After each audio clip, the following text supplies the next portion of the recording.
മറയണ്ടത് കൂട്ടാണ്ട് ഇറക്കി വെച്ച താഴത്തേക്ക് എന്നിട്ട്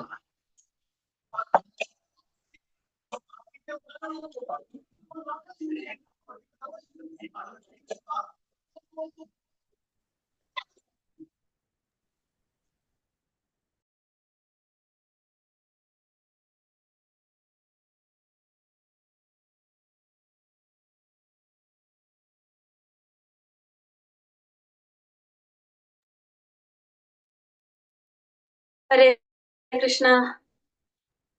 ഹരേ കൃഷ്ണ മാതാജി. ഹരേ കൃഷ്ണ. ഹരേ കൃഷ്ണ. എല്ലാവർക്കും പ്രണാമം. ഹരേ കൃഷ്ണ. ഓം നമോ ഭഗവതേ വാസുദേവായ. ഓം നമോ ഭഗവതേ വാസുദേവായ. ഓം നമോ ഭഗവതേ വാസുദേവായ. ഓം അജ്ഞാനതിമിരാന്ധസ്യ ജ്ഞാനാഞ്ജനശലാകയാ ചക്ഷുരുന്മീലിതം യേന തസ്മൈ ശ്രീഗുരവേ നമഃ. നമോ വിഷ്ണുപാദായ കൃഷ്ണപ്രേഷ്ഠായ ഭൂതലേ ശ്രീമതേ ഭക്തിവേദാന്ത സ്വാമിനിധി നാമിനേ. നമസ്തേ സാരസ്വതേ ദേവേ ഗൗരവാണി പ്രചാരിണേ നിർവിശേഷ ശൂന്യവാദി പാശ്ചാത്യദേശധാരിണേ. ജയ ശ്രീ കൃഷ്ണ ചൈതന്യ പ്രഭു നിത്യാനന്ദ ശ്രീ അദ്വൈത ഗദാധര ശ്രീവാസാദി ഗൗര ഭക്ത വൃന്ദ. ഹരേ കൃഷ്ണ കൃഷ്ണ കൃഷ്ണ ഹരേ ഹരേ ഹരേ രാമ രാമ രാമ ഹരേ ഹരേ. ഹരേ കൃഷ്ണ. ശ്രീ ശ്രീ രാധാ ഗോവിന്ദ് ടെമ്പിൾ ഇസ്കോൺ മാംഗ്ലൂരിന്റെ ഭക്തിരസാമൃത സിന്ധു ക്ലാസ്സിലേക്ക് എല്ലാവർക്കും സ്വാഗതം. ഹരേ കൃഷ്ണ. എല്ലാവർക്കും പ്രണാമം. ഹരേ കൃഷ്ണ മാതാജി. ഹരേ കൃഷ്ണ. അപ്പൊ നമ്മള് ഭക്തി രസാമൃത സിന്ധു അല്ലെ, ഭക്തിയുടെ ആ അമൃത്, അതാണ് നമ്മള് പഠിക്കാനായിട്ട് പോകുന്നില്ല. നമുക്ക് അതിൽ നിന്ന് ഒരു തുള്ളി കിട്ടാൻ വേണ്ടിയിട്ടാണ് നമ്മള് പ്രാർത്ഥിക്കുന്നത്. ഹരേ കൃഷ്ണ. അപ്പൊ നമ്മള് ഭക്തി രസാമൃത സിന്ധുവിന്റെ ഇന്നലെ നമ്മള് ആമുഖം ഇൻട്രൊഡക്ഷൻ കണ്ടിട്ടുണ്ടായിരുന്നു.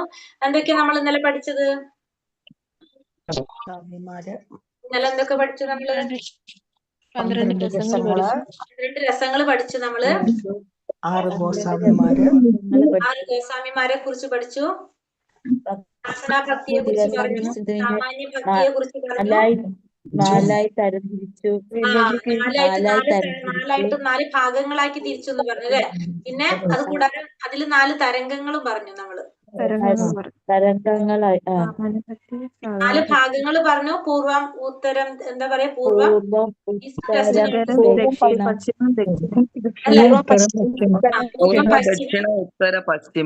ഉത്തരം, ദക്ഷിണം 4ആക്കി തിരിച്ചു. അത് കൂടാതെ അതിൽ 4 തരംഗം വന്നു. സാമാന്യ ഭക്തി, ഭാവഭക്തി, പ്രേമഭക്തി അത് പറഞ്ഞു. പിന്നെ നമ്മള് വേറെന്താ കണ്ടത്?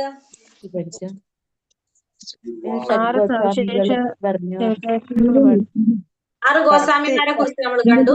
പിന്നെ നമ്മള് ഏതാണ് ഭക്തിരസാമൃത സിന്ധു. ഫസ്റ്റ് നമ്മൾ പറഞ്ഞു ഭഗവാന് സമർപ്പണം ചെയ്തിരിക്കുകയാണ്. പിന്നെ അത് കഴിഞ്ഞിട്ട് രൂപഗോസ്വാമി അദ്ദേഹത്തിന്റെ സഹോദരന് സമർപ്പിച്ചു എന്ന് പറഞ്ഞു. പിന്നെ ശ്രീല പ്രഭുപാദര് അദ്ദേഹത്തിന്റെ ഗുരുവിനും രൂപഗോസ്വാമിക്കും സമർപ്പണം ചെയ്തിട്ടാണ് ഇത് ആരംഭിച്ചെന്ന് കണ്ടു അല്ലെ. പിന്നെ നമ്മള് ശ്രാവുകളെ കുറിച്ച് പറഞ്ഞിട്ടുണ്ട്. അതായത് ശ്രാവുകൾ എന്ന് പറഞ്ഞാൽ ശുദ്ധ ഭക്തന്മാരാണെന്ന് പറഞ്ഞു. അപ്പൊ അവിടെ എന്തൊക്കെ സംഭവിച്ചാൽ, ആ കടലിൽ എന്ത് സംഭവിച്ചാൽ ആരെ ബാധിക്കുന്നില്ല? പിന്നെ നമ്മൾ ഇന്നലെ 6 സവിശേഷതകൾ പറഞ്ഞു. 6 സവിശേഷത ഭക്തിരസാമൃത സിന്ധു പഠിക്കുന്നതിന്റെ ഉദ്ദേശം അല്ലെ. സവിശേഷത, ഗുണങ്ങൾ എന്തൊക്കെയാണ്? ഏതൊക്കെയാണ് നമ്മൾ പറഞ്ഞത്? ഒന്ന് ഭഗവാനെ കുറിച്ച് ഭഗവാനെ കുറിച്ച് അറിയാം.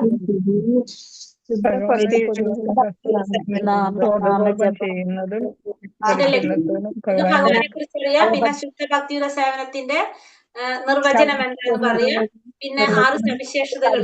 പിന്നെ സാധാരണ ഭക്തി, ഭാവഭക്തി, പ്രേമഭക്തി അല്ലെ. ഇത്രയും കാര്യങ്ങൾ നമ്മൾ പറഞ്ഞു അല്ലെ.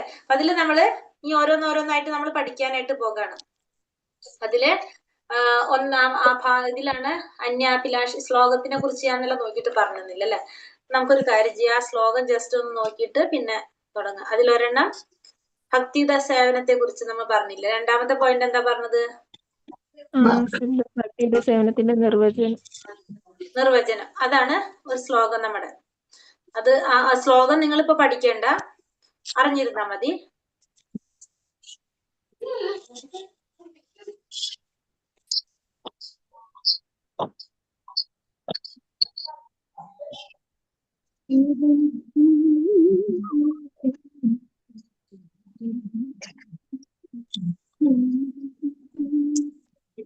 നോക്കട്ടെ ട്ടോ, ഇതിലുണ്ടോ നോക്കട്ടെ.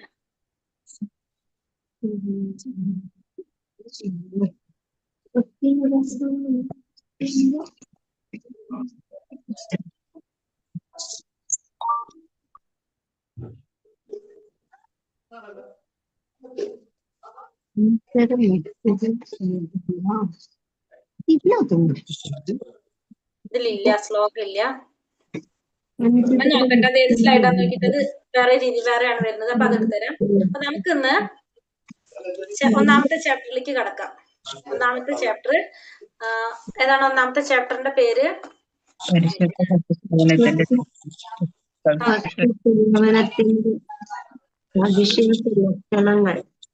പരിശുദ്ധ ഭക്തി സേവനത്തിന്റെ സവിശേഷ ലക്ഷണങ്ങൾ അല്ലെ? ഭക്തിയുത സേവനത്തിന്റെ സവിശേഷ ലക്ഷണ പരിശുദ്ധ ഭക്തി സേവനത്തിന്റെ സവിശേഷ ലക്ഷണങ്ങൾ, അതാണ് നമ്മുടെ ഒന്നാമത്തെ അധ്യായം. അപ്പൊ ഇതില് ഫസ്റ്റ് തന്നെ പറയുന്നത് ഞാൻ എടുക്കാം, ഷെയർ ചെയ്തിട്ട് നമുക്ക് തുടങ്ങാം.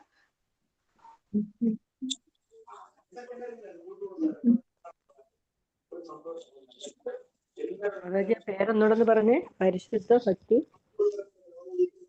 അധ്യായം 1 ഭക്തിരസാമൃത സിന്ധുവിൽ അധ്യായം 1 പരിശുദ്ധ ഭക്തി സേവനത്തിന്റെ ലക്ഷണങ്ങൾ. ഒന്നാമത്തെ അധ്യായം പരിശുദ്ധ ഭക്തി സേവനത്തിന്റെ ലക്ഷണങ്ങൾ, അതാണ് നമ്മുടെ ഒന്നാമത്തെ അധ്യായത്തിന്റെ പേര്.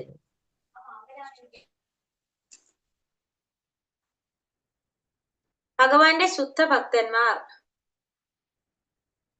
ഫസ്റ്റ് തന്നെ പറയണത് ഭഗവാന്റെ ശുദ്ധ ഭക്തന്മാർ ഭഗവാന്റെ സേവനത്തിനുള്ള അവസരം ഒഴികെ മറ്റൊന്നും ഭഗവാനോട് ആവശ്യപ്പെടുന്നതിൽ തൽപരരല്ല എന്നാണ് ഫസ്റ്റ് തന്നെ നമ്മളോട് പറഞ്ഞത്. എന്താണ്? ഭഗവാന്റെ ശുദ്ധ ഭക്തന്മാര്. അപ്പൊ ഇതില് ഈ ഭക്തിരസാമൃത സിന്ധു എന്ന് പറഞ്ഞ ശുദ്ധ ഭക്തന്മാരെ കുറിച്ചാണ് പറയുന്നത് കേട്ടോ. നമ്മളെ പറ്റി ഒട്ടും ചിന്തിക്കേണ്ട. നമുക്ക് ഇങ്ങനെയൊക്കെ കേൾക്കുമ്പോൾ നമുക്ക് ഇങ്ങനെ കൺഫ്യൂഷൻ ഒക്കെ വരുമ്പോൾ നമ്മൾ വിചാരിക്കുക ഇത് നമ്മൾ എത്തിയിട്ടില്ലല്ലോ, അപ്പൊ നമ്മളെക്കാളും നമ്മളെ സീനിയേഴ്സിനെ കുറിച്ചാണ് ഇതിൽ പറയുന്നതെന്ന് വിചാരിക്കാം നമുക്ക്. അപ്പൊ ഇത് പറയുന്നത് ഭാഗവതത്തിന്റെ ഒരു ശ്ലോകത്തിന്റെ വിവർത്തനാണ് ഈ പറയുന്നത്.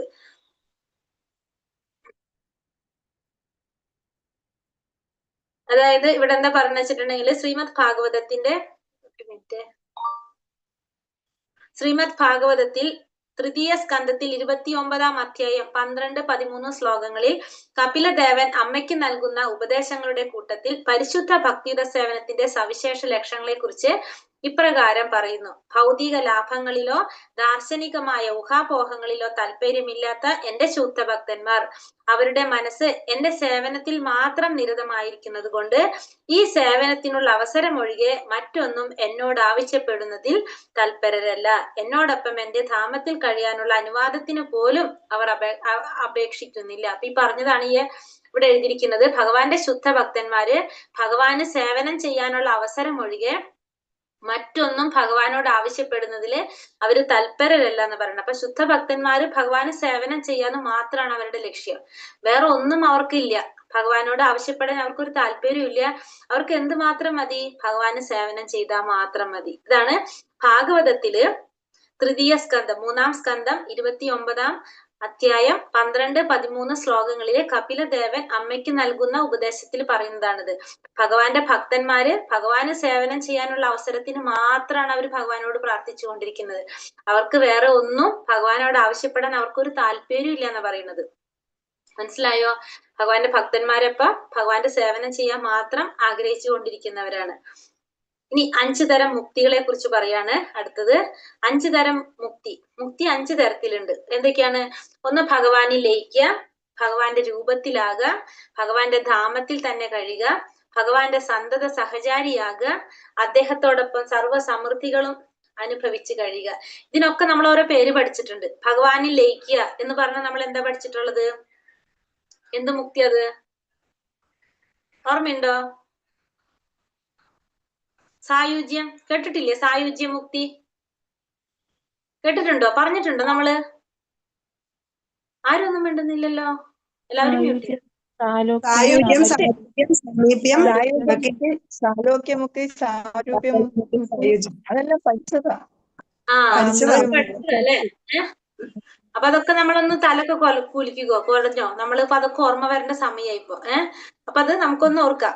അപ്പൊ ഇവിടെ പറഞ്ഞിരിക്കുന്ന 5 തരം മുക്തിയെ കുറിച്ചാണ്. 5 തരം മുക്തി. ഒന്നാമത്തത് സായുജ്യ മുക്തി. അതാണ് എന്ത്? ഭഗവാനിൽ ലയിക്കുക. അത് ആർക്കാണ് നടക്കുന്നത്? സായുജ്യ മുക്തി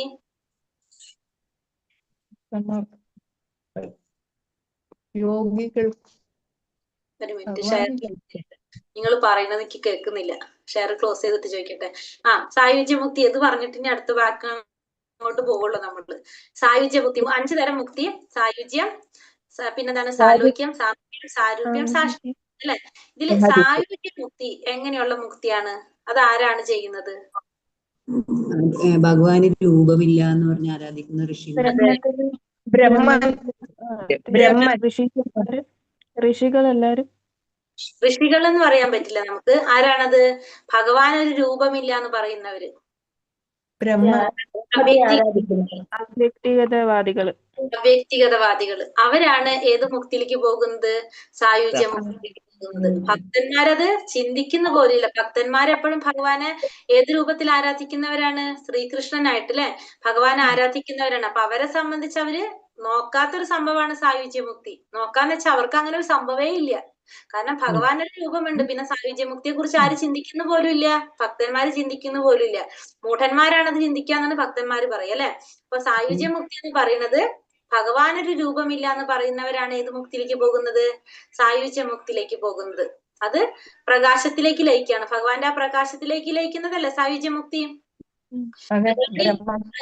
ഭഗവാനിൽ ലയിക്കുക നമ്മളോട് പറയാം. ഭഗവാൻ ലയിക്കുക എന്ന് വെച്ചാൽ ഭഗവാന്റെ ആ ചുറ്റുള്ള ബ്രഹ്മജ്യോതിയിൽ വന്നിട്ട് ലയിക്കുന്നത്. അത് പ്രകാശത്തിൽ ലയിക്കുക. അതാണ് സായുജ്യ മുക്തി പറയുന്നത്. പിന്നുള്ള 4 മുക്തികളാണ് സാരൂപ്യം, സാമീപ്യം, സാലോക്യം, സാഷ്ട്യം എന്ന് പറയുന്നത്. ഈ 4 മുക്തികളും ആരാഗ്രഹിക്കുന്നില്ല? ഭക്തൻ ആഗ്രഹിക്കുന്നില്ല എന്ന് പറയുന്നത്. ഭക്തൻ ഇതൊന്നും വേണ്ട എന്നാണ് പറയുന്നത്. നമുക്ക് സാരൂപ്യം, സാമീപ്യം, ഒരു മിനിറ്റ് പറയാം. സാമീപ്യം. ഒന്നാമത്തത് ഭഗവാനിൽ ലയിക്കുക, അതാണ് സായുജ്യ മുക്തി. രണ്ടാമത്തത് ഭഗവാന്റെ രൂപത്തിലാകുന്നത്, അതാണ് എന്ത്? സാരൂപ്യം. രണ്ടാമത്തെ സാരൂപ്യം. മൂന്നാമത്തത് ഭഗവാന്റെ ധാമത്തിൽ കഴിയുക, അതായത് സമീപത്ത് കഴിയുക, അപ്പൊ സാമീപ്യം. മൂന്നാമത്തെ സാമീപ്യം. നാലാമത്തത് എന്താണ്? ഭഗവാന്റെ സന്തത സഹചാരിയാകുക, സാലോക്യം. ഭഗവാന്റെ ലോകത്തില് സന്തത സഹചാരിയാകുന്നത് സാലോക്യം. അഞ്ചാമത്തത് സർവ സമൃദ്ധികളും അനുഭവിച്ച് അവിടെ കഴിയുക, അതാണ് സാഷ്ട്യം. 5 തരം മുക്തി. ശുദ്ധഭക്തന് ഭൗതികമായ ഇന്ദ്രിയ സംതൃപ്തനം പോകട്ടെ, ഈ പറഞ്ഞ മുക്തികളൊന്നും വേണ്ട. പരിശുദ്ധ പ്രേമത്തോടു കൂടിയ ഈശ്വര സേവനം ഒന്നുകൊണ്ട് മാത്രം സംതൃപ്തനാണ് ഭക്തൻ. അതാണ് ശുദ്ധ ഭക്തിയുടെ ലക്ഷണം. അപ്പൊ ഈ മുക്തി പോലും ആരാഗ്രഹിക്കുന്നില്ല? ഭക്തന്മാരാഗ്രഹിക്കുന്നില്ല. ഭഗവാന്റെ ലോകത്ത് പോവാനും അവർ ആഗ്രഹിക്കുന്നില്ല. അവർക്ക് ലോകത്ത് പോവാന്ന് വെച്ചിട്ടുണ്ടെങ്കിൽ ഏത് മുക്തിയാണ്? ഏതെങ്കിലും ഒരു മുക്തിയിലേക്ക് വേണമല്ലോ. നമ്മൾ പറഞ്ഞ സാരൂപ്യമാകാം, സാലോക്യമാവാം, സാഷ്ട്യമാവാം, ഏതെങ്കിലും വേണം. സായുജ്യ ഒഴികെയുള്ള 4 മുക്തികളുണ്ട്. പക്ഷെ ഭക്തന്മാർക്ക് ഈ 4 മുക്തിയും വേണ്ട. അവർക്ക് എന്ത് മാത്രം മതി? ഭഗവാനെ സേവനം ചെയ്താൽ മാത്രം മതി. അവരത് മാത്രമേ ആഗ്രഹിക്കുന്നുള്ളൂ. അവർക്ക് വേറെ ഒന്നും വേണ്ട. പരിശുദ്ധ പ്രേമത്തോടു കൂടിയ ഈശ്വര സേവനം ഒന്നുകൊണ്ട് മാത്രം ഭക്തൻ സംതൃപ്തനാണ്. അതാണ് ശുദ്ധ ഭക്തിയുടെ ലക്ഷണം എന്ന് പറയുന്നത്. അപ്പൊ ശുദ്ധ ഭക്തന്മാരൊരിക്കലും സേവനം മാത്രം ആഗ്രഹിക്കുന്നുള്ളൂ, മുക്തി പോലും ആഗ്രഹിക്കുന്നില്ല. ആര്? ശുദ്ധ ഭക്തന്മാർ എന്നാണ് പറയുന്നത്. മനസ്സിലായോ? വേദഗ്രന്ഥങ്ങളെ അടിസ്ഥാനമാക്കി രൂപഗോസ്വാമി ഭക്തി സേവനത്തിന് 6 സ്വഭാവങ്ങൾ ഉണ്ടെന്ന് പ്രസ്താവിക്കുന്നു. അപ്പൊ ഇനി ഒരു ഭക്തി സേവനത്തിന് 6 സ്വഭാവങ്ങൾ ഉണ്ടെന്നാണ് വേദശാസ്ത്രങ്ങളുടെ അടിസ്ഥാന പ്രകാരം രൂപഗോസ്വാമി പറയുന്നത്. 6 സ്വഭാവങ്ങൾ, 6 സവിശേഷതകളുണ്ട് ഭക്തിയുത സേവനത്തിന്. അതാണ് ഈ പറയുന്ന 6 എണ്ണം. ഇനി നമുക്ക് അതാണ് പഠിക്കാനുള്ളത്. ഇതാണ് ഈ അധ്യായത്തിൽ പ്രധാനപ്പെട്ട പോയിന്റ്. ഈ 6 പോയിന്റ് ആണ്. ഈ 6 പോയിന്റ് ആണ് ഈ അധ്യായം മുഴുവനും പറഞ്ഞിരിക്കുന്നത്. ഇത് ഓരോരോ പോയിന്റ് ആയിട്ട് എടുത്തെടുത്ത് പറഞ്ഞിരിക്കുന്നതാണ്. ഹരേ കൃഷ്ണ. ചോദിച്ചെന്തെങ്കിലും? ഇല്ല മാതാജി, ഹരേ കൃഷ്ണ. അപ്പൊ ഈ 6 പോയിന്റ് ആണ് ഇവിടെ പറഞ്ഞത്. ഒന്ന് എന്താണ് പറഞ്ഞിരിക്കുന്നത്? ശുദ്ധമായ ഭക്തി സേവനം എല്ലാ തരത്തിലുള്ള ദുഃഖങ്ങളിൽ നിന്നും മോചനമരുളുന്നു. പരിശുദ്ധ ഭക്തി സേവനം എല്ലാ മംഗളങ്ങളുടെയും തുടക്കമാണ്. മൂന്നാമത്തെ, അത് ഒരാളെ സ്വയം അതീന്ദ്രിയ ആനന്ദത്തിലെത്തിക്കുന്നു. പരിശുദ്ധമായ ഭക്തി സേവനം വളരെ വിരളമായി മാത്രം ലഭിക്കുന്നതാണ്. ശുദ്ധമായ ഭക്തി സേവനത്തിൽ നിരതരായിരിക്കുന്നവർ മോക്ഷം പോലും ആഗ്രഹിക്കുന്നില്ല. ലാസ്റ്റത്തത്, പരിശുദ്ധ ഭക്തി സേവനം മാത്രമാണ് കൃഷ്ണനെ ആകർഷിക്കാനുള്ള മാർഗം. ഈ 6 പോയിന്റ് ആണ് നമ്മള് ഈ അധ്യായം മുഴുവനും പഠിക്കുന്നത്. ഈ 6 കാര്യങ്ങളാണ്. ഒന്നാമത്തത് നമ്മൾ പറഞ്ഞു, എന്താണ് ശുദ്ധ ഭക്തിയുടെ സേവനം എന്ന് പറയുന്നത്? എല്ലാ ദുഃഖങ്ങളിൽ നിന്നുള്ള മോചനം, എല്ലാ ദുഃഖത്തിൽ നിന്നുള്ള മോചനമാണ് ശുദ്ധ ഭക്തിയുടെ സേവനം എന്ന് പറയുന്നത്. രണ്ടാമത്തെ നമ്മൾ പറഞ്ഞു, ശുദ്ധ ഭക്തിയുടെ സേവനം എല്ലാ മംഗളങ്ങളുടെയും തുടക്കമാണെന്ന് കണ്ടു. അത് ഒരാളെ സ്വയം അതീന്ദ്രിയ ആനന്ദത്തിൽ എത്തിക്കുന്നു എന്ന് മനസ്സിലായി. പിന്നത്തത്, ഭക്തി സേവനം വളരെ വിരളമായി മാത്രം ലഭിക്കുന്നതാണ്. ഭക്തിയുടെ സേവനത്തിൽ നിരതരായിരിക്കുന്നവർ മോക്ഷം പോലും ആഗ്രഹിക്കുന്നില്ല. പരിശുദ്ധ ഭക്തി സേവനം മാത്രമാണ് കൃഷ്ണനെ ആകർഷിക്കാനുള്ള മാർഗം. ഇത് വായിച്ചത് മനസ്സിലായോ എല്ലാവർക്കും? ഹരേ കൃഷ്ണ. മാതാജി അതൊന്ന് എഴുതി. അത് ഇത് നിങ്ങള് ഇപ്പൊ എന്താ ചെയ്യാ, എഴുതിയെടുക്ക. ഇത് റെക്കോർഡ് വരുന്നുണ്ടല്ലോ. ശുദ്ധമായ ഭക്തി സേവനം എല്ലാ തരത്തിലുള്ള ദുഃഖങ്ങളിൽ നിന്നും മോചനം അരുളുന്നു. പരിശുദ്ധ ഭക്തി സേവനം എല്ലാ മംഗളങ്ങളുടെയും തുടക്കമാണ്. ഒരാളെ സ്വയം അതീന്ദ്രിയ ആനന്ദത്തിൽ എത്തിക്കുന്നു. പരിശുദ്ധമായ ഭക്തി സേവനം വളരെ വിരളമായി മാത്രം ലഭിക്കുന്നതാണ്. ശുദ്ധമായ ഭക്തി സേവനത്തിൽ നിരതരായിരിക്കുന്നവർ മോക്ഷം പോലും ആഗ്രഹിക്കുന്നില്ല. പരിശുദ്ധ ഭക്തി സേവനം മാത്രമാണ് കൃഷ്ണനെ ആകർഷിക്കാനുള്ള മാർഗം. ലാസ്റ്റത്തെ പോയിന്റ്, പരിശുദ്ധമായ ഭക്തി സേവനം മാത്രമാണ് കൃഷ്ണനെ ആകർഷിക്കാനുള്ള മാർഗം. ഇത് നോട്ട് ചെയ്തു എല്ലാവരും? ഇത്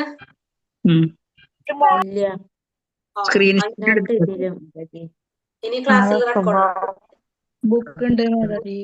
ഇല്ലാത്തതുകൊണ്ടാണ്. ബുക്കുള്ളവർ ചെയ്യണ്ട, അല്ലാത്തവർ നോട്ട് ചെയ്തത്. സ്ക്രീൻഷോട്ട് എടുത്താൽ മതി. ഇല്ലെങ്കിൽ കുഴപ്പമില്ല, റെക്കോർഡ് ഉണ്ട്. ഞാൻ ഇതിന്റെ അടുത്ത് പറയാൻ വേണ്ടിയിട്ടാണ് നിങ്ങൾക്ക് ചോദിച്ചത്. കാരണം സ്ക്രീൻ റെക്കോർഡ് ക്ലോസ് ചെയ്തിട്ട് പറയാൻ വേണ്ടിയിട്ടായിരുന്നു. ഇത് നമ്മൾ പറഞ്ഞിരിക്കുന്നത്, നമ്മൾ ആദ്യമേ പറഞ്ഞില്ല, ഈ ബുക്കിൽ എന്തില്ല, ശ്ലോകം ഇല്ല എന്ന് പറഞ്ഞു ഈ പുസ്തകത്തില്. അപ്പൊ ഇത് ശരിക്കും പറഞ്ഞു കഴിഞ്ഞാൽ ഭക്തിരസാമൃത സിന്ധുവിലെ ഒരു ശ്ലോകമാണ് ഈ പറയുന്നത്. ഇത് ശ്ലോകമാണ് ശരിക്കും. അതായത് ഭക്തിരസാമൃത സിന്ധുവിലെ 17ാമത്തെ, ഹരേ കൃഷ്ണ, ആരാണ് 17ാമത്തെ ശ്ലോകമാണ് നമ്മൾ ഈ പറയുന്നത്. അതായത് ഇതിനൊക്കെ ഓരോ ശ്ലോകത്തിൽ പറയുന്നത് ക്ലേശാഗ്നി ചുപത മോക്ഷ ലഘുപ്ത കൃസു ദുർലഭ സാന്ദ്രാനന്ദ വിശേഷാത്മാ ശ്രീകൃഷ്ണ ആകർഷണീച്ച. അതാണ് ശ്ലോകം. അതാണ് ഈ പറഞ്ഞ 6 പോയിന്റ്. നമ്മൾ ആ ശ്ലോകം പഠിച്ചാൽ നിങ്ങൾക്ക് അത് എളുപ്പത്തിൽ മനസ്സിലാവും. അപ്പൊ അത് നമ്മളെ സ്ലൈഡിലില്ല, അപ്പൊ അതുകൊണ്ട് അത് പറഞ്ഞു തരാം.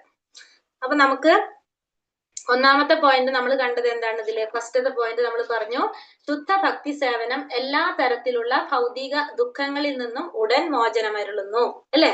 അതായത് നമ്മുടെ ഭൗതികമായിട്ടുള്ള എല്ലാ ദുഃഖങ്ങളെയും മോചനം കിട്ടാനായിട്ട് എന്തുകൊണ്ട് സാധിക്കും? ഭക്തിയുടെ സേവനം കൊണ്ട് സാധിക്കും. നമ്മുടെ ഭൗതികമായിട്ടുള്ള ദുഃഖങ്ങളെ കളയാനായിട്ട്, ഇല്ലാതാക്കാനായിട്ട് ഭക്തിയുടെ സേവനം കൊണ്ട് സാധിക്കും. അതിനെ പറയുന്ന വേർഡാണ് ക്ലേശാഗ്നി.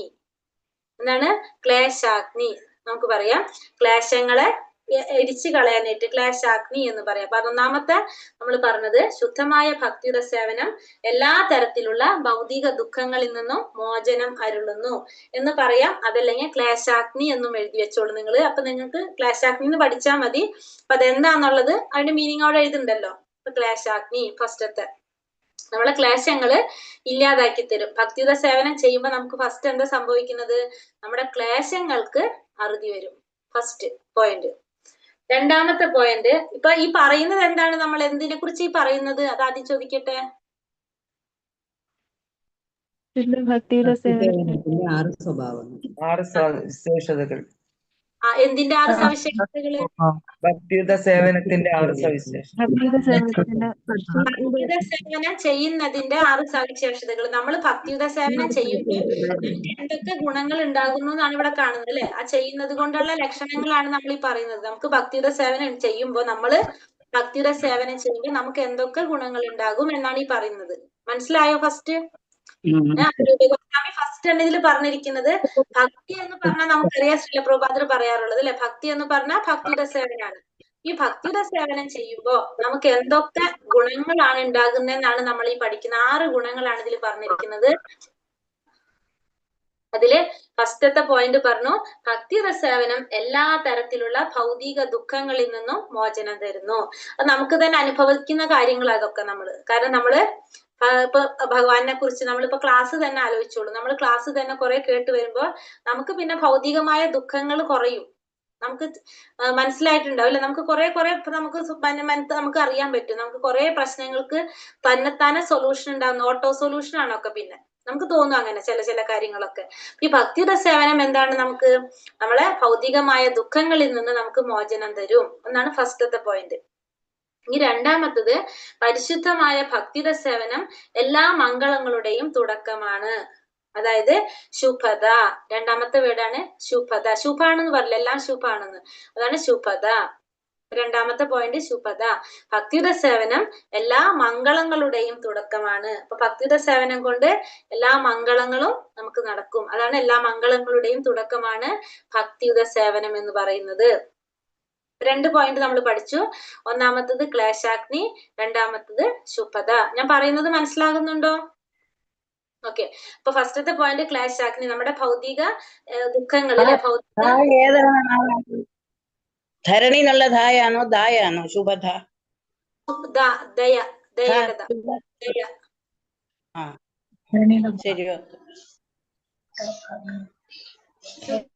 ശുദ്ധമായ ഭക്തി ചോദിച്ചു കഴിഞ്ഞിട്ട് നിങ്ങൾ മ്യൂട്ടിൽ ഇരുന്നോളൂ. ആരെയോ മൈക്ക് ആവുമ്പോ സ്മിത മാതാജി, പിന്നെ ആരാ, വിഷ്ണുപ്രിയ മാതാജി ഉണ്ടല്ലോ, ആരെങ്കിലും നിങ്ങൾ ആക്കി വെച്ചാല് ഒന്ന് അൺമ്യൂട്ട് ചെയ്തോളൂ മാതാജി.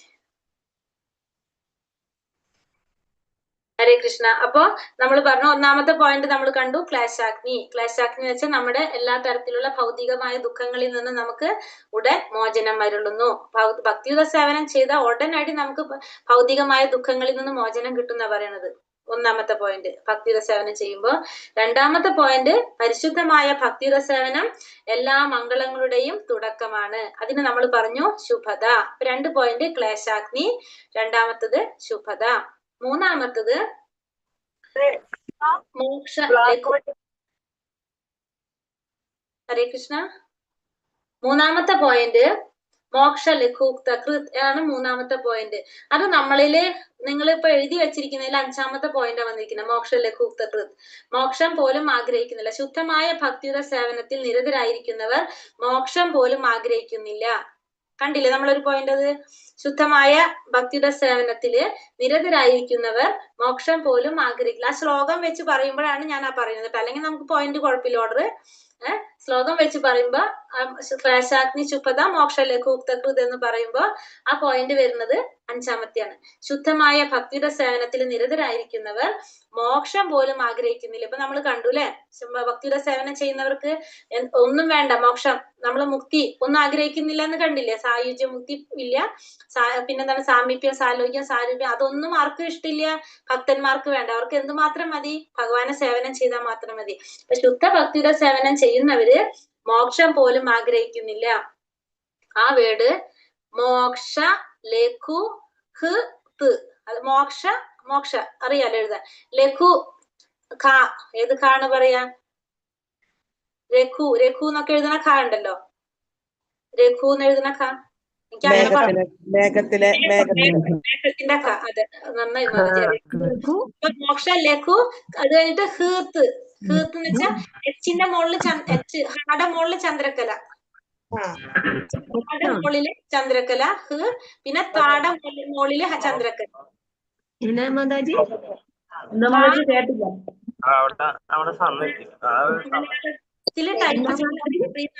ഉണ്ടെങ്കിൽ ടൈപ്പ് ചെയ്തിടാം.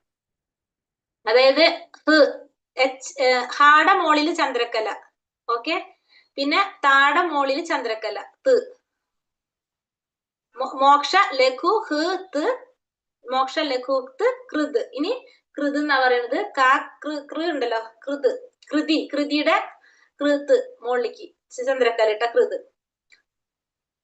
മലയാളം കീബോർഡ് ഉണ്ടെങ്കിൽ ആരെങ്കിലും ഒന്ന് ടൈപ്പ് ചെയ്തിട്ടോളൂ. മോക്ഷ ലഘുക്തകൃത് അതാണ് മൂന്നാമത്തെ. എന്ത് ആഗ്രഹിക്കുന്നില്ല എന്ന് പറഞ്ഞു? ശുദ്ധമായ ഭക്തിയുടെ സേവനത്തിൽ നിരതരായിരിക്കുന്നവര് മോക്ഷം പോലും ആഗ്രഹിക്കുന്നില്ല. മോക്ഷ ലഘുകൃത്, മോക്ഷ ലഘുക്തകൃത്, കൃത് എന്നാ പറയണത്. പറയുമ്പോ തന്നെ ചെറിയൊരു ഇതിലാണ് പറയണത്. മോക്ഷ ലഘുക്തകൃത്. ഒരു സെക്കൻഡ്.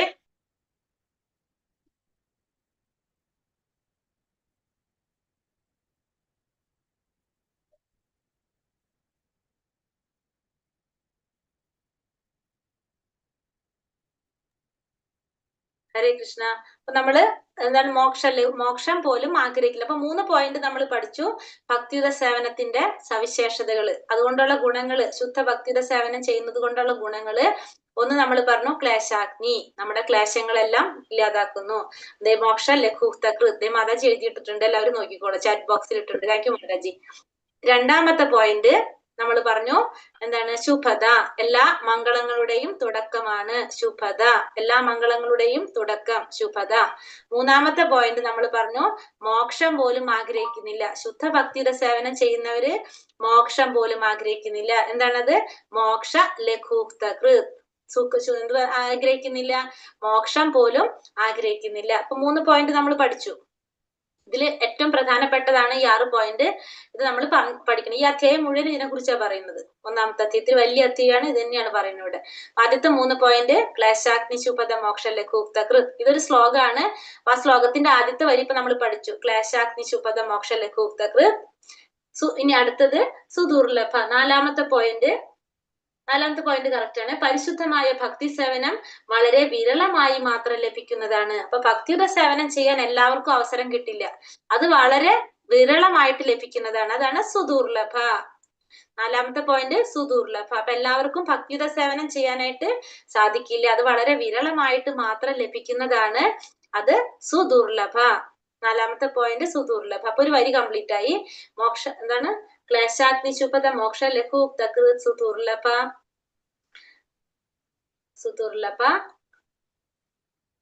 ക്ലേശാഗ്നി ശുഭത മോക്ഷ ലഘുക്തകൃത് സുദുർലഭ. ദുർലഭമായിട്ട്, വളരെ വിരളമായിട്ട് മാത്രം ലഭിക്കുന്ന അവസരമാണ് എന്ത്? ഭക്തിയുടെ സേവനം ചെയ്യാന്ന് പറഞ്ഞാല്.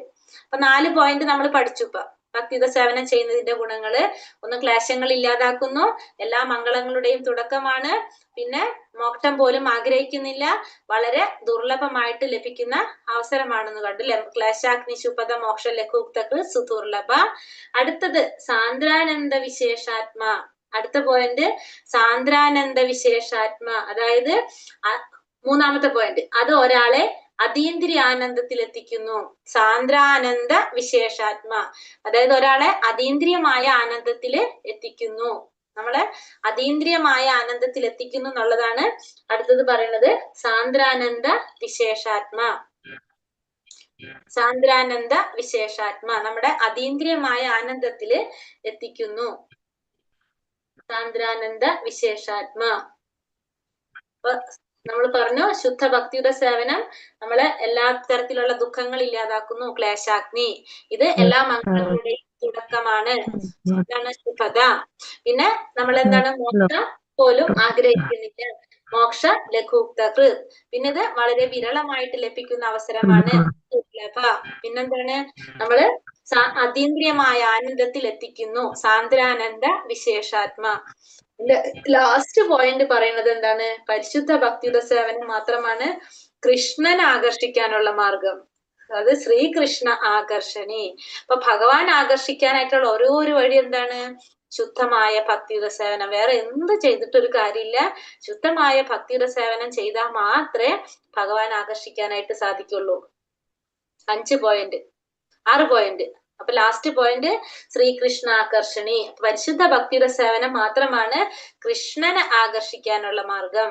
ശ്രീകൃഷ്ണ ആകർഷണി. അപ്പൊ നമ്മൾ ഫസ്റ്റ് തൊട്ട് പറയുകയാണെങ്കിൽ ക്ലേശാഗ്നി ശുഭത മോക്ഷ ലഘുക്തകൃത് സുദുർലഭ സാന്ദ്രാനന്ദ വിശേഷാത്മ ശ്രീകൃഷ്ണ ആകർഷണി. അങ്ങനെയാണ് ആ ശ്ലോകം വരുന്നത് കേട്ടോ. ആ ശ്ലോകം പോലെ പഠിച്ചു കഴിഞ്ഞാൽ നിങ്ങൾക്ക് ആ 6 പോയിന്റ് കറക്റ്റ് ആയിട്ട് കിട്ടും. അതിന്റെ മീനിങ് മനസ്സിലാക്കി കഴിഞ്ഞാൽ പിന്നെ ഇത് പറഞ്ഞാൽ മതി നിങ്ങൾ, അല്ലാണ്ട് അത് എഴുതണമെന്നില്ല. ഇത് ക്ലേശാഗ്നി ശുഭത മോക്ഷ ലഘുക്തകൃത് സുദുർലഭ സാന്ദ്രാനന്ദ വിശേഷാത്മ ശ്രീകൃഷ്ണ ആകർഷണി. 6 പോയിന്റ്. ഒന്നാമത്തെ നമ്മൾ പറഞ്ഞു നമ്മുടെ എല്ലാ ക്ലേശങ്ങളും ഇല്ലാതാക്കും, അത് എല്ലാ മംഗളങ്ങളുടെയും തുടക്കമാണ്. പിന്നെ സാന്ദ്രാനന്ദ വിശേഷാത്മ അല്ലെ, അല്ല മോക്ഷ ലഘുക്തകൃതാണ് അല്ലെ പറഞ്ഞത്. പിന്നെ മൂന്നാമത്തെ മോക്ഷം പോലും ആഗ്രഹിക്കുന്നില്ല, പിന്നെ അത് ദുർലഭമായിട്ട് കിട്ടുന്നതാണ്, പിന്നെ പരമാനന്ദത്തിലേക്ക് എത്തിക്കുന്നതാണ്, പിന്നെ ഭഗവാനെ ആകർഷിക്കുന്നതാണത്. 6 പോയിന്റ് മനസ്സിലായോ? ഇത് 6 ഹരേ കൃഷ്ണ. എന്താണ് നമ്മൾ ഈ നാലാമത്തെ തൊട്ടൊന്ന് പറയൂ അർത്ഥം.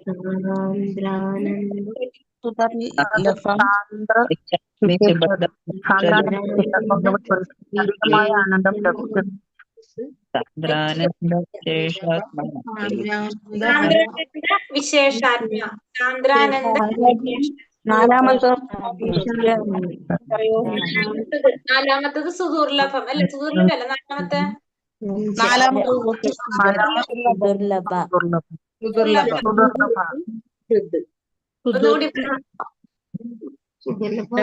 ഒന്നും കൂടി പറഞ്ഞുതരാ.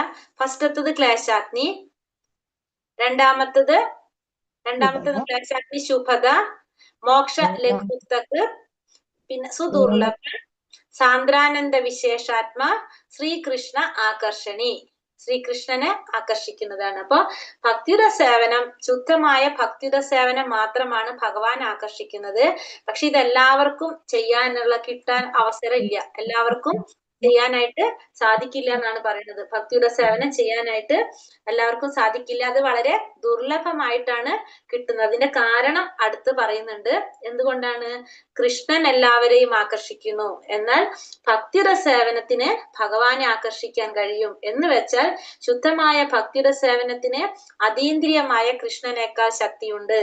കാരണം അത് കൃഷ്ണന്റെ അന്തരംഗ ശക്തിയുടേതാണ്. ഭഗവാന്റെ അന്തരംഗ ശക്തി ആരാണത്? രാധാറാണി. അപ്പൊ ഈ ഭക്തിയുടെ സേവനം കൺട്രോൾ ചെയ്യുന്നത് ആരാണ്? രാധാറാണിയാണ്. അപ്പൊ രാധാറാണി ആയതുകൊണ്ട് ഇത് ഭഗവാനെ ആകർഷിക്കുന്നതാണ്. അപ്പൊ ഭഗവാന് ഇതിൽ യാതൊരു പങ്കുമില്ല, ഇത് മുഴുവനും കൺട്രോൾ ചെയ്യുന്നത് ആരാണിത്? രാധാറാണിയാണ്. ഭഗവാനെ പോലും ആകർഷിക്കുന്നതാണ് എന്ത്? ശുദ്ധമായ ഭക്തിയുടെ സേവനം. അതുകൊണ്ട് തന്നെ ഭക്തി ഭഗവാൻ പെട്ടെന്ന് കൊടുക്കില്ല ആർക്കും. മുക്തി നമുക്ക് കിട്ടും, പക്ഷെ ഭക്തി കിട്ടില്ല. കാരണം ഭക്തിയുടെ സേവനം ചെയ്യാനുള്ള അവസരവും എല്ലാവർക്കും കിട്ടില്ല. കാരണം ഭക്തിയുടെ സേവനം ചെയ്താൽ ഭഗവാൻ ആരായി? അവരുടെ ദാസനായിട്ട് മാറി. അപ്പൊ ഭക്തിയുടെ സേവനം ചെയ്യാനുള്ള അവസരം നമുക്ക് കിട്ടുന്നില്ല. കാരണം എന്തുകൊണ്ടാണ്? കാരണം അത് ഭഗവാനെ ആകർഷിക്കുന്നതാണ്. ഭക്തിയുടെ സേവനം ഭഗവാനെ ആകർഷിക്കുന്നതാണ്. കാരണം ഇത് രാധാറാണിയുടെ തന്നെ അധീനതയിലുള്ളതാണ്. അതുകൊണ്ട് തന്നെ കൃഷ്ണനേക്കാളും ശക്തി എന്തിനുണ്ട്? ഭക്തിയുടെ സേവനത്തിനുണ്ട്. അതീന്ദ്രിയമായിട്ടുള്ളതാണ്. അതീന്ദ്രിയമായി ശുദ്ധമായ ഭക്തിയുടെ സേവനത്തിന് കൃഷ്ണനേക്കാൾ ശക്തിയുണ്ട്. ഭക്തിയുടെ സേവനത്തിന്റെ വാല്യൂ നമ്മൾ മനസ്സിലാക്കാൻ, ഭക്തിയുടെ സേവനം എന്ന് പറഞ്ഞാൽ ഭഗവാനെ പോലും ആകർഷിക്കുന്നതാണ്, അന്തരംഗ ശക്തിയുടെ നിയന്ത്രണത്തിലുള്ളതാണ്. അതുകൊണ്ട് അതിന് ഭഗവാനേക്കാളും ശക്തി ഉണ്ടെന്നാണ് പറയുന്നത്. അപ്പൊ 6 പോയിന്റ് നമ്മൾ മെയിൻ ആയിട്ട് കണ്ടത് ഏതൊക്കെയാണ്? ക്ലേശാഗ്നി, ശുഭത, മോക്ഷ ലഘുക്തകൃത്, സുദുർലഭ, സാന്ദ്രാനന്ദ വിശേഷാത്മ്യ, ശ്രീകൃഷ്ണാകർഷണി. 6 പോയിന്റ്. അതില് ഫസ്റ്റത്തെ പോയിന്റ് എന്താ പറഞ്ഞത്? ക്ലേശാഗ്നി, എല്ലാ ക്ലേശങ്ങളൊക്കെ ഇല്ലാതാക്കുന്നു. ശുഭത, എല്ലാ മംഗളങ്ങളുടെയും തുടക്കം. മൂന്നാമത്തത് സാന്ദ്രാനന്ദ വിശേഷാത്മ, നമ്മുടെ അതീന്ദ്രിയമായ ആനന്ദത്തില് മൂന്നാമത്തേതാണ് പറഞ്ഞ മോക്ഷ ലഘുക്തകൃത് അല്ലെ, നമ്മളെ മോക്ഷം പോലും ആഗ്രഹിക്കുന്നില്ല. നാലാമത്തത് ദുർലഭമായിട്ട് ലഭിക്കുന്നതാണ്. പിന്നെ സാന്ദ്രാനന്ദ വിശേഷാത്മ, അതീന്ദ്രിയമായ ആനന്ദത്തിൽ എത്തിക്കുന്നു. ലാസ്റ്റ് എന്ത് പറഞ്ഞു? ഭക്തിയുടെ സേവനം ഭഗവാനെ പോലും ആകർഷിക്കുന്നതാണ് എന്ന് കണ്ടു. ഇത്രയും മനസ്സിലായോ എല്ലാവർക്കും? ഇത്രയും ക്ലിയർ ആയി? മനസ്സിലായി മാതാജി? ഇനി ഇതിനൊരു ഡിവിഷൻ പറഞ്ഞുതരാം. ഇതില് ഒന്നാമത്തെ രണ്ടാമത്തെയും നമ്മള് ക്ലേശാഗ്നി ശുഭത, ഇത് രണ്ടും നമ്മള് എന്തിൽ വരുന്നതാണ്? സാധനാഭക്തിയിൽ വരുന്നതാ. ക്ലേശാഗ്നി ശുഭത സാധനാഭക്തി. ക്ലേശാഗ്നി ശുഭത എങ്ങനെയാണ്? സാധനാഭക്തിയാണ്. ആ സാധനാഭക്തി എന്ന് പറയുമ്പോ എന്താണ് നമ്മൾ പറഞ്ഞത്? നമുക്കത് ഭക്തി ചെയ്തുകൊണ്ടിരിക്കുമ്പോൾ നമുക്ക് തന്നെ അനുഭവിച്ച് മനസ്സിലാക്കാൻ സാധിക്കുന്നതാണ്. ക്ലേശാഗ്നിയും ശുഭതയും ഇത് രണ്ടും നമുക്ക് ആ സാധനാ ഭക്തിയുടെ സേവനം ചെയ്യുമ്പോൾ നമുക്ക് അനുഭവത്തിലൂടെ മനസ്സിലാക്കാനായിട്ട് സാധിക്കും.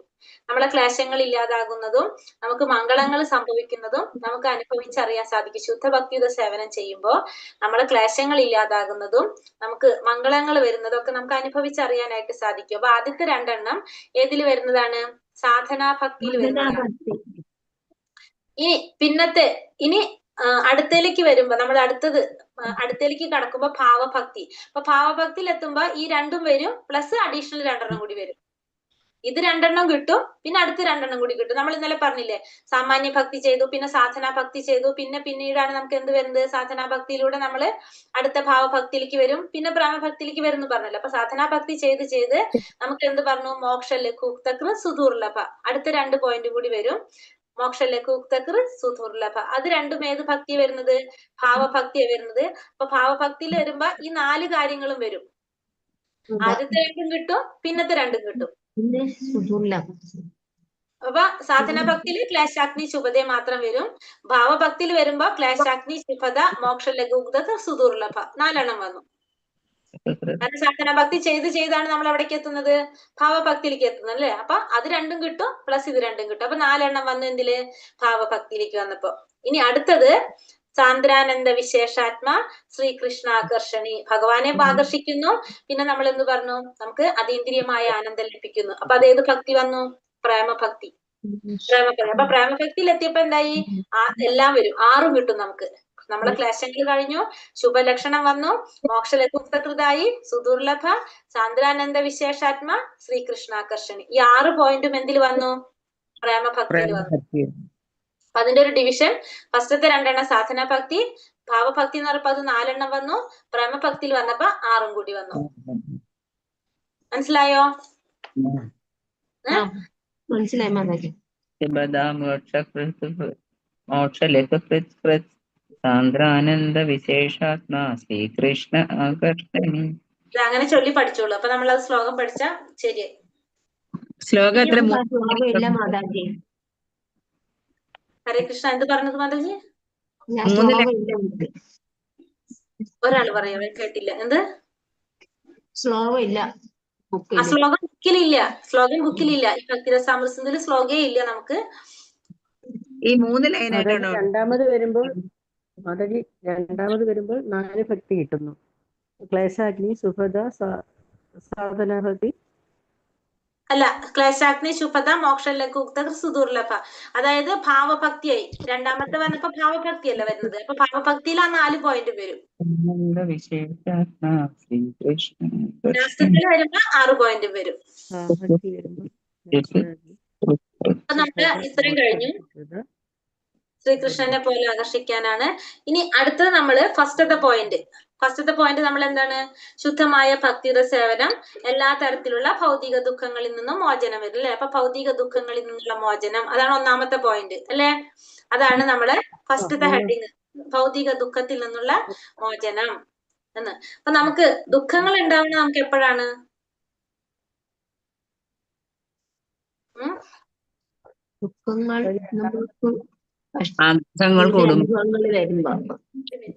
സ്ലൈഡ് എന്നിട്ട് പിന്നോക്കം. ദുഃഖങ്ങൾ ഉണ്ടാവുന്നത് എപ്പോഴാണ് നമുക്ക്? ആഗ്രഹങ്ങൾ ഉണ്ടാവും അല്ലെ? ദുഃഖങ്ങൾ ഉണ്ടാകുന്നത് ആഗ്രഹങ്ങൾ ഉണ്ടാവുമ്പോഴാണ് ദുഃഖങ്ങൾ ഉണ്ടാവും. ആഗ്രഹങ്ങൾ കൂടുന്നതിനനുസരിച്ച് നമുക്കത് നടക്കാതെ വരുമ്പോ നമുക്ക് എന്ത് വരും? ദുഃഖങ്ങൾ ഉണ്ടാവും. അപ്പൊ നമുക്ക് ആ ദുഃഖത്തിൽ നിന്ന് മോചനം കിട്ടണമെങ്കിൽ നമ്മൾ എന്ത് ചെയ്യണം?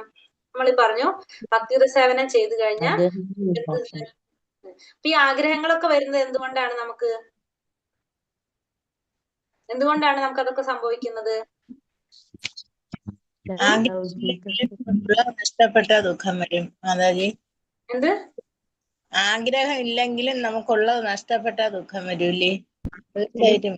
അതും ആഗ്രഹമല്ലേ? നഷ്ടപ്പെടുന്ന വെച്ചാൽ അതിനോടുള്ള ആഗ്രഹം കൊണ്ട് തന്നെയല്ലേ വരുന്നത്. നഷ്ടപ്പെട്ട പോട്ടെ എന്ന് വിചാരിച്ച അവിടെ ആഗ്രഹം ഇല്ലല്ലോ. അല്ലേ? നമുക്ക് ഒരാൾ നഷ്ടപ്പെട്ടാലും നമുക്ക് ദുഃഖം വരും. അപ്പൊ എന്തുകൊണ്ടാണ് നമുക്ക് വരുന്നത് അതൊക്കെ കാരണം? ഈ ദുഃഖത്തിന് കാരണം എന്താണ്? ഭൗതിക ലോകത്തിലുള്ളതായ നമ്മള് ഈശോപനിഷത്തില് വിദ്യയും അവിദ്യയും പഠിച്ചിട്ടുണ്ടായിരുന്നോ? ഭഗവാനെ കുറിച്ചുള്ള ജ്ഞാനം ഇല്ലാത്തതുകൊണ്ട്. പിന്നെ തെറ്റ് ചെയ്യുന്നു, അജ്ഞാനം അല്ലെ? തെറ്റിലേക്ക് പോകുന്നു, നമുക്ക് എന്ത് വരുന്നത്? ആത്മീയ ലോകം.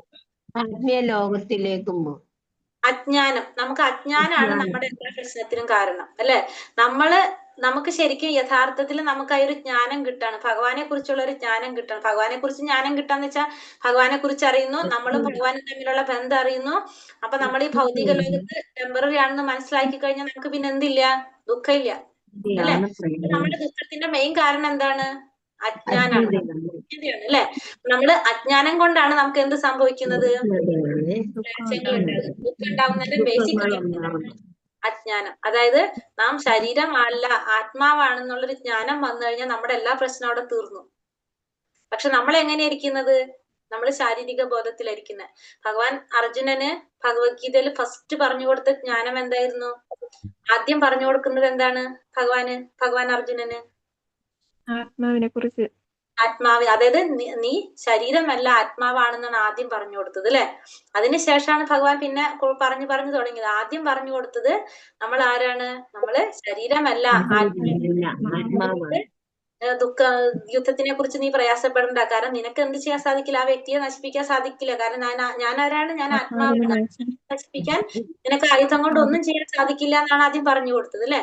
അപ്പൊ നമ്മള് ശരീരമല്ല ആത്മാവാണെന്നുള്ള അറിയാത്തത്, നമ്മളെ അജ്ഞതയാണ് നമ്മുടെ എന്തിന് കാരണം? ക്ലേശങ്ങൾക്ക് കാരണം, നമ്മുടെ ദുഃഖത്തിന് കാരണം നമ്മളെ അജ്ഞാനം. അപ്പൊ അജ്ഞാനം ഇല്ലാണ്ടായി കഴിഞ്ഞാൽ, അജ്ഞാനം മാറിക്കഴിഞ്ഞാൽ നമ്മളെ ക്ലേശങ്ങളും മാറി ശരിക്കും പറഞ്ഞു കഴിഞ്ഞാൽ അല്ലെ? അപ്പൊ നമ്മളിവിടെ ഫസ്റ്റ് പറയണത് ക്ലേശാഗ്നി എന്ന് പറഞ്ഞാല് ദുഃഖത്തിൽ നിന്നും മോചനം കിട്ടുന്നു പറഞ്ഞില്ല. അപ്പൊ നമ്മളെ ക്ലേശങ്ങളൊക്കെ നശിക്കും. അതുകൊണ്ട് നമ്മൾ എന്ത് ചെയ്യാം? നമുക്ക് ഈ അജ്ഞാനം കാരണം കൊണ്ടാണ് നമുക്ക് ഈ ക്ലേശങ്ങൾ വരുന്നത്. നമ്മളെ ഈ അജ്ഞാനം മാറ്റാം. അതാണ് നമ്മളെ ഫസ്റ്റത്തെ ചെയ്യേണ്ടത്. ഇനി നമുക്ക് സ്ലൈഡിലേക്ക് നോക്കിയിട്ട് പറഞ്ഞു പോകാം. ഇങ്ങനെ പറയുന്നതല്ലേ നല്ലത്? അതേ മാതാജി, അതാ നല്ല മനസ്സിലാവും. ക്ലാസ് നീങ്ങാൻ പാടാന്ന് മാത്രം. അല്ല, ബുക്ക് ഇല്ലാത്തതുകൊണ്ട്. ഇപ്പൊ നമുക്ക് തുടങ്ങാം. ഇനി ഇപ്പൊ നമ്മൾ ഫസ്റ്റ് പറഞ്ഞു ദുഃഖത്തിന് കാരണം, ദുഃഖത്തിൽ നിന്നുള്ള മോചനം. അപ്പൊ നമ്മള് ഫസ്റ്റ് അപ്പോൾ ചെയ്യുന്ന പാപങ്ങളും മുൻജന്മങ്ങളിൽ ചെയ്ത പാപങ്ങളും ദുഃഖത്തിന് കാരണമായിട്ട് തീരുന്നു. നമ്മൾ ഇപ്പോഴും പാപം ചെയ്തിട്ടുണ്ടിരിക്കുന്നുണ്ട്. കഴിഞ്ഞ ജന്മങ്ങളിലൊക്കെ മുൻജന്മങ്ങളിലൊക്കെ നമ്മൾ എന്ത് ചെയ്യുന്നുണ്ട്? പാപം ചെയ്തിട്ടുണ്ടായിരുന്നു. ഇതൊക്കെ നമ്മളെ ദുഃഖത്തിന് കാരണമാണ്. അപ്പൊ പാപകർമ്മങ്ങൾക്ക് പ്രേരകം എന്താണ്? അജ്ഞത. അജ്ഞത കുറ്റവിമോചനത്തിന് കാരണമായി അംഗീകരിക്കുന്നില്ല. അപ്പൊ അജ്ഞത എന്ന് പറഞ്ഞാല് കുറ്റവിമോചനത്തിന് ഒരു കാരണമല്ല അജ്ഞത എന്ന് പറയുന്നത്. കാരണം നമ്മൾ എന്ത് പറഞ്ഞാൽ നമുക്ക് ഭഗവാനെ കുറിച്ചുള്ള ഒരു അറിവ് അത്യാവശ്യമാണ് അല്ലെ? അപ്പൊ ഒരിക്കലും അതെന്തല്ല, കുറ്റവിമോചനത്തിന് കാരണമായിട്ട് അംഗീകരിക്കപ്പെടുന്നില്ല ഒരിക്കലും അജ്ഞത.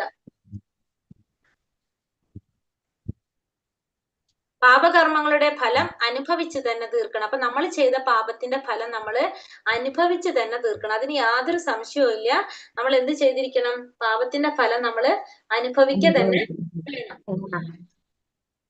ഇപ്പൊ നമ്മളിവിടെ പറഞ്ഞത് ഒന്ന് എന്താ പറഞ്ഞ, അപ്പോൾ ചെയ്യുന്ന പാപകർമ്മങ്ങളും മുൻജന്മങ്ങളിൽ ചെയ്ത പാപങ്ങളും ദുഃഖത്തിന് കാരണമാകും.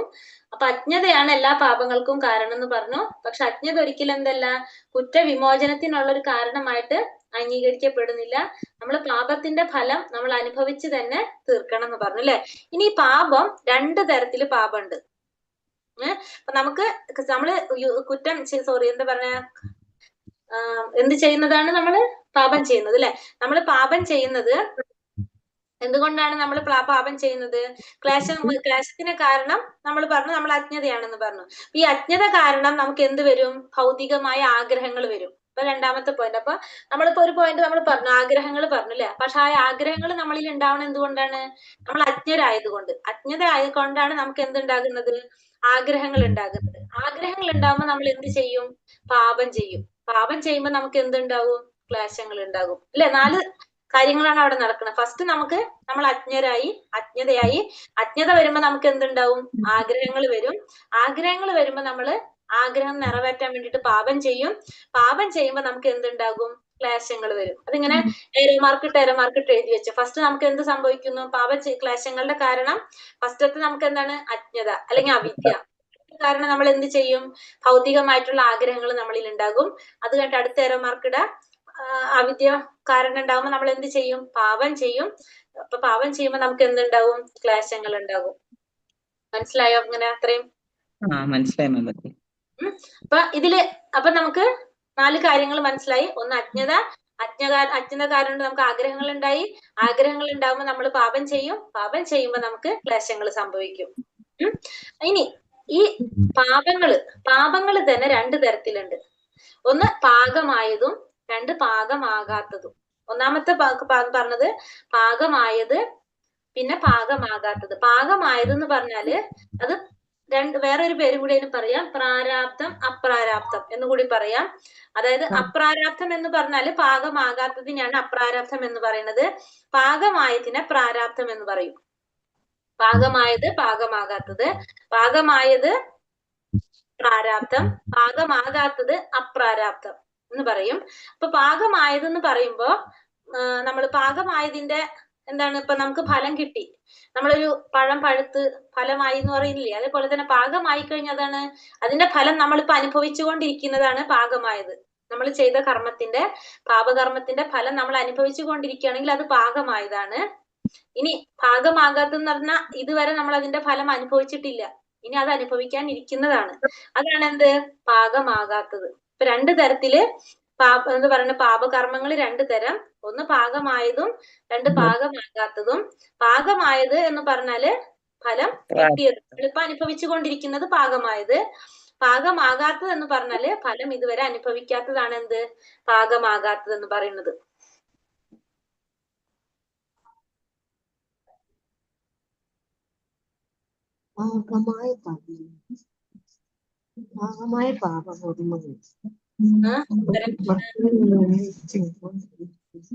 അപ്പൊ നമ്മളിന്ന് പറഞ്ഞത് എന്തൊക്കെ പറഞ്ഞത്? ഇനി എടുത്തു കഴിഞ്ഞാൽ നമുക്ക് നിർത്താൻ പറ്റില്ല, അതുകൊണ്ട് ഞാൻ എടുക്കുന്നില്ല. ഇപ്പൊ നമ്മളിപ്പോ പറഞ്ഞു ഫസ്റ്റത്തെ പോയിന്റ് നമ്മൾ എടുത്തു. 6 സവിശേഷതകൾ കണ്ടു ശുദ്ധ ഭക്തിയുടെ സേവനത്തിന്റെ. അതിൽ ആദ്യത്തെ പോയിന്റ് നമ്മൾ ക്ലേശാഗ്നിയാണെന്ന് എടുത്തത്. ക്ലേശാഗ്നിയിൽ ഇപ്പൊ നമ്മൾ കണ്ടത് നമ്മുടെ ക്ലേശങ്ങൾക്ക് കാരണം നമ്മൾ പറഞ്ഞു എന്താണ്? അജ്ഞതയാണെന്ന് കണ്ടു അല്ലെ? അജ്ഞതയാണ് നമ്മുടെ ക്ലേശങ്ങൾക്ക് കാരണം. അപ്പൊ അജ്ഞത വരുമ്പോ നമ്മൾ എന്ത് ചെയ്യും? ഭൗതികമായ ആഗ്രഹങ്ങൾ ഉണ്ടാകും നമുക്ക്. ആ ആഗ്രഹങ്ങൾക്ക് വേണ്ടി നമ്മൾ എന്ത് ചെയ്യും? പാപം ചെയ്യും. പാപം ചെയ്യുമ്പോ നമുക്ക് എന്തുണ്ടാകും? ക്ലേശങ്ങൾ ഉണ്ടാകും. നമ്മുടെ ദുഃഖങ്ങൾക്ക് കാരണം എന്താണ്? അജ്ഞത. അജ്ഞതയാണ് നമ്മുടെ ദുഃഖങ്ങൾക്ക് കാരണം. ഇനി പാപങ്ങൾ 2 തരം പാപങ്ങൾ പറഞ്ഞു. ഒന്ന് പാകമായത്, 2 പാകമാകാത്തത്. പാകമായത് നമ്മളിപ്പോ അനുഭവിച്ചു കൊണ്ടിരിക്കുന്നത്, പാകമാകാത്തത് നമുക്കിനി അനുഭവിക്കാനുള്ളത്. നമ്മൾ പറയാറില്ലേ, നമ്മളെ ജീവിതത്തിൽ ഒരു തെറ്റും ചെയ്തിട്ടില്ല, പക്ഷെ എനിക്ക് എന്തൊക്കെ പ്രശ്നങ്ങൾ ഉണ്ടായിക്കൊണ്ടിരിക്കുന്നത്. ഇപ്പൊ മനസ്സിലായല്ലോ അതിനുള്ള ഉത്തരം? നമ്മള് പറയാ ഇത് മുഴുവനും നമ്മളെല്ലാം ഇരിക്കുക. അപ്പൊ നമ്മള് ചിലത് പാകമായിട്ടുണ്ട്, അത് നമ്മളിപ്പോ അനുഭവിച്ചുകൊണ്ടിരിക്കുകയാണ്. ഇനി വേറെ ഒരെണ്ണം ഇരിക്കുന്നുണ്ട് പാകാവാതെ, അത് വിത്തായിട്ട് അവിടെ ഇരിക്കുക. അതിന് മുളച്ചു വരും. അതിനെ നമുക്ക് കളയാനായിട്ട് നമുക്ക് എന്തുകൊണ്ട് സാധിക്കും? എപ്പോഴും ആലോചിക്കുക, അപ്പോഴത്തിരിക്കുന്നുണ്ട്. അത് അനുഭവിച്ചു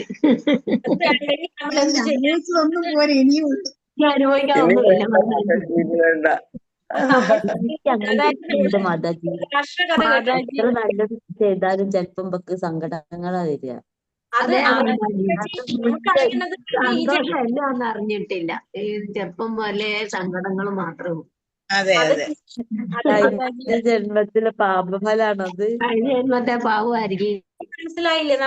അതായത് നമ്മളെ ധൃതരാഷ്ട്രയുടെ കഥ കേട്ടില്ലേ? ധൃതരാഷ്ട്ര എന്തുകൊണ്ട് അന്ധനായെന്ന് കേട്ടിട്ടുണ്ടോ ആരെങ്കിലും? ധൃതരാഷ്ട്ര 50 ജന്മം മുന്നിട്ട്, 50 വർഷമല്ല 50 ജന്മം മുന്നേ ചെയ്ത പ്രവൃത്തിയുടെ ഫലമായിട്ടാണ് ധൃതരാഷ്ട്ര അന്ധനായിട്ട് ജന്മം എടുക്കുന്നത്. കേട്ടിട്ടുണ്ടോ? അതായത് വേടനായിരുന്നു അദ്ദേഹം.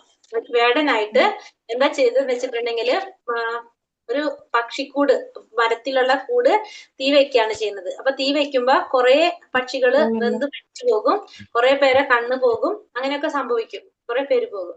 അപ്പൊ അതിന്റെ ശിക്ഷ കിട്ടുന്നത് 50 ജന്മത്തിന് ശേഷമാണ്. അതിങ്ങനെ കൂട്ടി അവിടെ ഇരുന്നു 50 ജന്മം. 50 ജന്മം കഴിഞ്ഞിട്ടാണ് അദ്ദേഹം കുറെ പുണ്യങ്ങളൊക്കെ ചെയ്തിട്ടുണ്ടായിരുന്നു. അപ്പൊ ആ പുണ്യത്തിന്റെ കർമ്മങ്ങൾ കാരണം ആൺമക്കള് ധൃതരാഷ്ട്രക്ക് 100 ആൺമക്കള് കിട്ടും. അപ്പൊ ആ 100 ആൺമക്കൾ ജനിക്കാൻ വേണ്ടി ഇത്ര പുണ്യം ചെയ്യണമെന്നുണ്ട്. അപ്പൊ പുണ്യങ്ങൾ ചെയ്തതിന്റെ ഫലം മുഴുവനും കഴിഞ്ഞിട്ടാണ് അദ്ദേഹത്തിന് പിന്നെ ഈ ഒരു ഫലം കിട്ടുന്നത്, ശിക്ഷ കിട്ടുന്നത്. അപ്പൊ അങ്ങനെയാണ് ധൃതരാഷ്ട്രർ ഇപ്പൊ എത്ര ജന്മം കഴിഞ്ഞിട്ടാന്ന് ആലോചിച്ച് നോക്കിയേ. അപ്പൊ ഇതൊക്കെ കറക്റ്റ് കണക്കുണ്ട്. പക്ഷെ നമുക്കിത് കളയാൻ സാധിക്കും. നമുക്ക് ഇതിന്റെ മുന്നിലേക്ക് പോകുമ്പോൾ നിങ്ങൾക്ക് ഇതിനുള്ള ഫലം നമുക്ക് കിട്ടും, മനസ്സിലാക്കാൻ സാധിക്കും. നമുക്ക് ഈ പാപങ്ങളെ കളയാൻ പറ്റും. നമ്മള് ഈശോപനിഷത്തിൽ പഠിച്ചില്ലേ, 18ാമത്തെ മന്ത്രത്തിൽ അഗ്നിയെ പോലെ ഭഗവാൻ എന്ത് സാധിക്കുന്നു പറഞ്ഞു, അതിനെ മുഴുവൻ എരിച്ചു കളയാനായിട്ട് സാധിക്കുന്നു പറഞ്ഞു അല്ലെ. അത് നാമജപം കൊണ്ട് നമുക്ക് ആ വിത്തായി കിടക്കണ അവിടെ വെച്ച് ഉണക്കി കളയാൻ പറ്റും. നമുക്ക് ഭക്തിയുടെ സേവനം കൊണ്ട് നമുക്ക് അതൊക്കെ സാധിക്കും. നമുക്ക് പഠിക്കാം. ഭക്തിരസാമൃതത്തിന്റെ നല്ലൊരു പുസ്തകം. എല്ലാവരും നാമജപം ഒന്ന് കൂട്ടിയാൽ മതി. അപ്പൊ നമുക്ക് നന്നായിട്ട് പഠിച്ചു പോകാൻ പറ്റും, നന്നായിട്ട്. അപ്പൊ എന്താ വെച്ചാൽ 2 ഗുണാണ്. നമുക്കത് നന്നായിട്ട്